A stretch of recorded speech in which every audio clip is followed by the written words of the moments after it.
नमस्ते दोस्तों।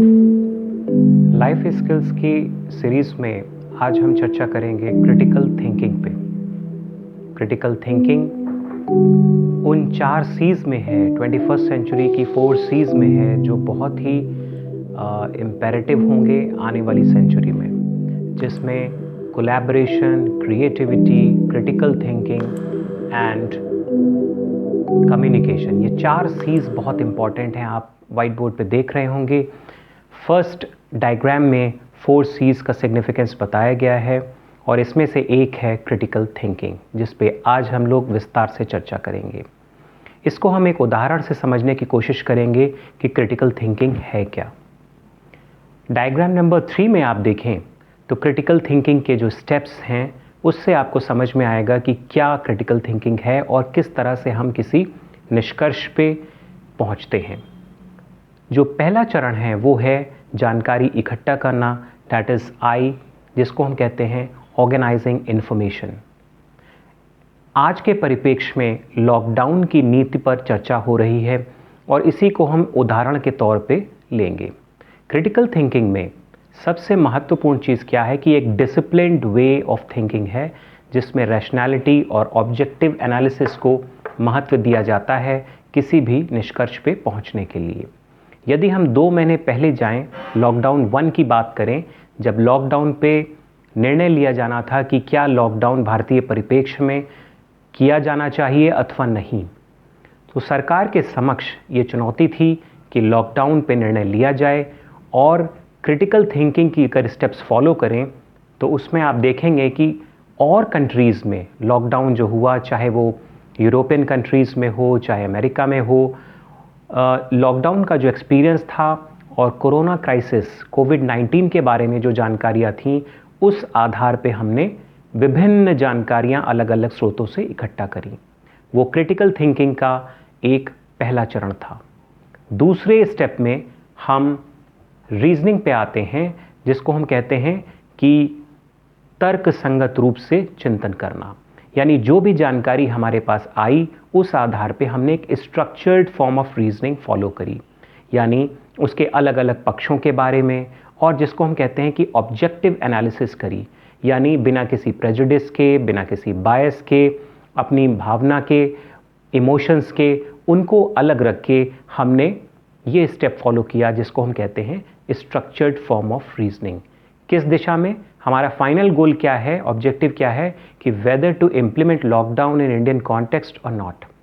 थर्ड चरण क्या है, जिसको हम कहते हैं एविडेंस, यानी कोरोना क्राइसिस और कोविड-19 के संबंध में अलग अलग देशों से जो जानकारियाँ आईं, हमने अपनी रीजनिंग अप्लाई करी, एविडेंस को इकट्ठा किया, साक्ष्य इकट्ठा किए, उन साक्ष्यों के आधार पे फिर हमने कुछ मान्यताएं बनाई, जिसको हमने कहा एजम्पशंस।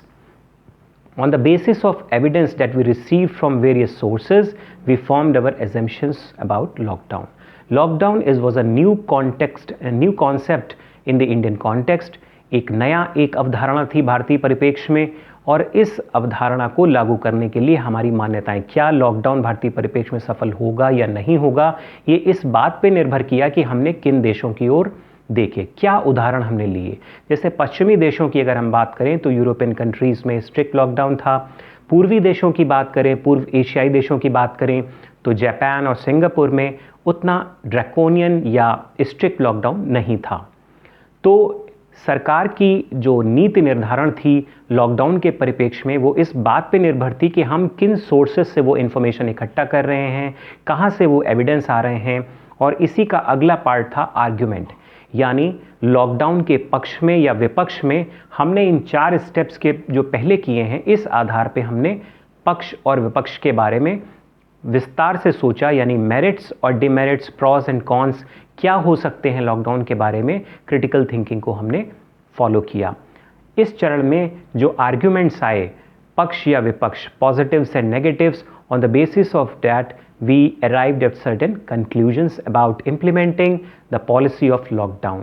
लॉकडाउन 1 से और लॉकडाउन 5 तक आपने देखा होगा कि अलग अलग स्टेजेस में हमने कुछ फ्लेक्सिबिलिटी की, गवर्नमेंट की जो पॉलिसीज़ आई, हमेशा नई गाइडलाइंस आई, नए कॉन्टेक्स्ट में, नए परिप्रेक्ष्य में, बदली हुई परिस्थितियों में। और ये परिणाम क्या था? ये इसी का परिणाम था कि गवर्नमेंट की जो पॉलिसी थी वो that was based on the approach of critical thinking.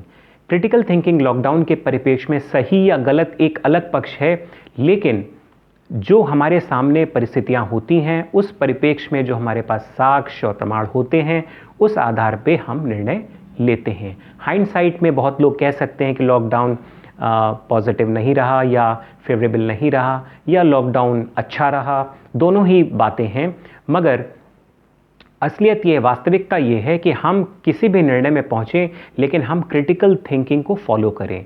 Critical thinking इन अर्थों में अगर हम देखें तो क्या कहा जाएगा? It is a disciplined way of thinking based upon the merits and demerits of the issue of the subject, not based on our emotions, not based on our bias और प्रेजुडिस। हमारी जो पूर्व धारणाएं हैं उस पर आधारित नहीं होना चाहिए, बल्कि सब्जेक्ट या मुद्दे या जो भी इशू हमारे समक्ष हो उसका हम चिंतन एक तार्किक रूप से कर सकें और तभी हम किसी निष्कर्ष पे पहुंच सकें।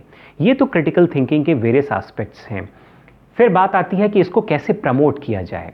ये बहुत ही इंपॉर्टेंट है। अगर आज के परिप्रेक्ष्य में हम बात करें तो बहुत सारी बिलीव्स, बहुत सारे ओपिनियंस हमारे इस बात पे निर्भर करते हैं कि हमारे विचारधारा क्या है। पहले हम विचारधारा को चुनते हैं और उस आधार पे हम विभिन्न मुद्दों का मूल्यांकन करते हैं, उसके बारे में अपनी राय रखते हैं, जो कि सही नहीं है। सही तरीका ये है कि किसी भी विषय को हम तटस्थ होकर देखें, बिना किसी अपनी मूल भावना के, बिना किसी भेदभाव के, बिना किसी से संबद्धता हो हमारी विचारधारा की, उसको हम परे रखें, ऑब्जेक्टिव एनालिसिस हम करें। यही लाइफ स्किल है, जीवन कौशल ही यही है कि हम किसी भी मुद्दे को न्यूट्रल होके या तटस्थ होके कितना हम बारीक चिंतन कर सकते हैं। यानी एक पारदर्शी और निष्पक्ष चिंतन ही क्रिटिकल थिंकिंग है। अगर हम स्टूडेंट्स की बात करें, यूथ की बात करें, तो ये बहुत महत्वपूर्ण है कि हम यूथ को क्रिटिकल थिंकिंग की ओर कैसे ले जाएं। क्लास में ये टीचर्स का दायित्व है कि वो प्रॉब्लम सॉल्विंग टास्क दें, ग्रुप टास्क दें और डेलिब्रेटली कुछ ऐसी स्टिमुलस दें जिससे चिंतन विकसित हो, लोग डेलिब्रेटली थिंकिंग की ओर जाएं। स्टूडेंट्स के अंदर साइंटिफिक टेम्पर जिसकी हम बात करते हैं, वो साइंटिफिक टेम्पर यही है कि हम किस तरह से चिंतन अपना सुस्पष्ट कर सकें और तार्किक रूप से हम किसी नतीजे पे, किसी निष्कर्ष पे हम पहुंच सकें।